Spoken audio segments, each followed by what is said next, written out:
So the drug-free lifter campaign is just super important to me because I made a conscious decision when I was approached for steroids early in my career.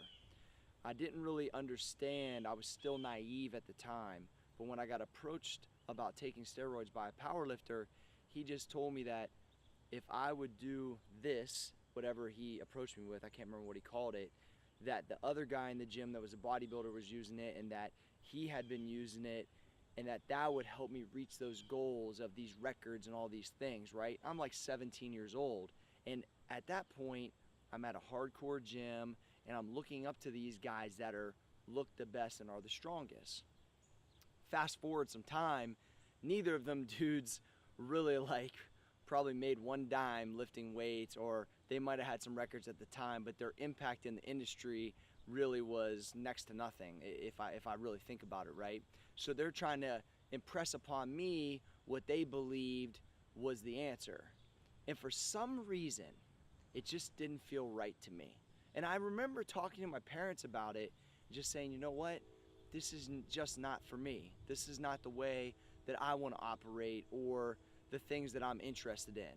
And I got to tell you, from that point on, I started to really kind of think to myself, like, I can do this without it. And then in college, I remember guys taking steroids, and I remember even having a roommate that was actually injecting one of my friends in the ass with steroids, and then the motherfucker wasn't working out. And I was thinking to myself, if you think it's that much of a shortcut, and you think you don't even have to train, but you're taking a cycle, I was tripped out about this whole thing, because last time I checked, it's supposed to be health and fitness, right? That's why we do what we do, to be healthy, live a long time, be stronger than the average person, have better conditioning than the average person. Take just this to an entirely different level, to genetic potential and past, if possible, through the hard work that we give. And at the end of the day, I just wanted to make sure that my narrative when I was done was not that I caved to that pressure, not that I took a shortcut in my mind, that I did it every ounce that I could get out of myself with the hard work and the supplementation and the diet and the exercise. I got it. And I'll tell you, to this day, I believe 13 covers, 30 powerlifting meets, all these bodybuilding shows, that I've got it, and I'm still pushing to even have more results.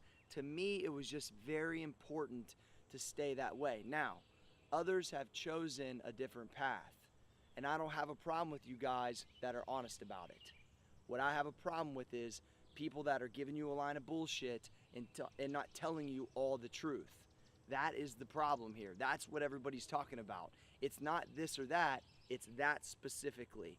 That when you buy something from me, when you listen to what I'm telling you, you're getting the whole truth from it. That's it. It's the guys that are not giving you the whole truth is my major problem.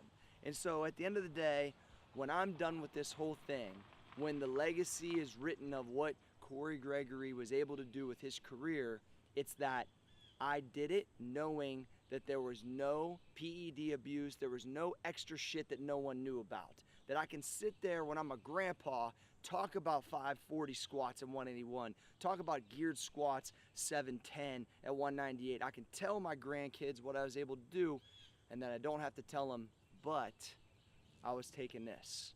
And that's right there what I didn't want to happen, and that's why I stayed the way I did. And I'm proud to be a drug-free lifter. And all this stuff I see online, oh, well, that guy's small, and you already knew that these people were doing these things. The average person doesn't know that people take steroids. I'm telling you guys.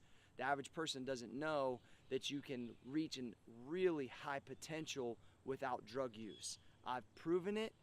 When I went to my first modeling thing, my agent told me everybody that's on the covers of magazines is 210. If you want to be on the cover of a magazine, you're going to have to take drugs. I was like 165. You know what I did? I just waited it out. I kept working harder. I kept putting on muscle. When I shot the cover of my first magazine, I was 175, 180 pounds. When I shot the 13th cover, I was a better quality 185, more mature 187. 13 covers later, I proved them wrong. And that's what I kind of set out to do with this career, was to make sure that I was not limited because I wouldn't take drug use. And that's it.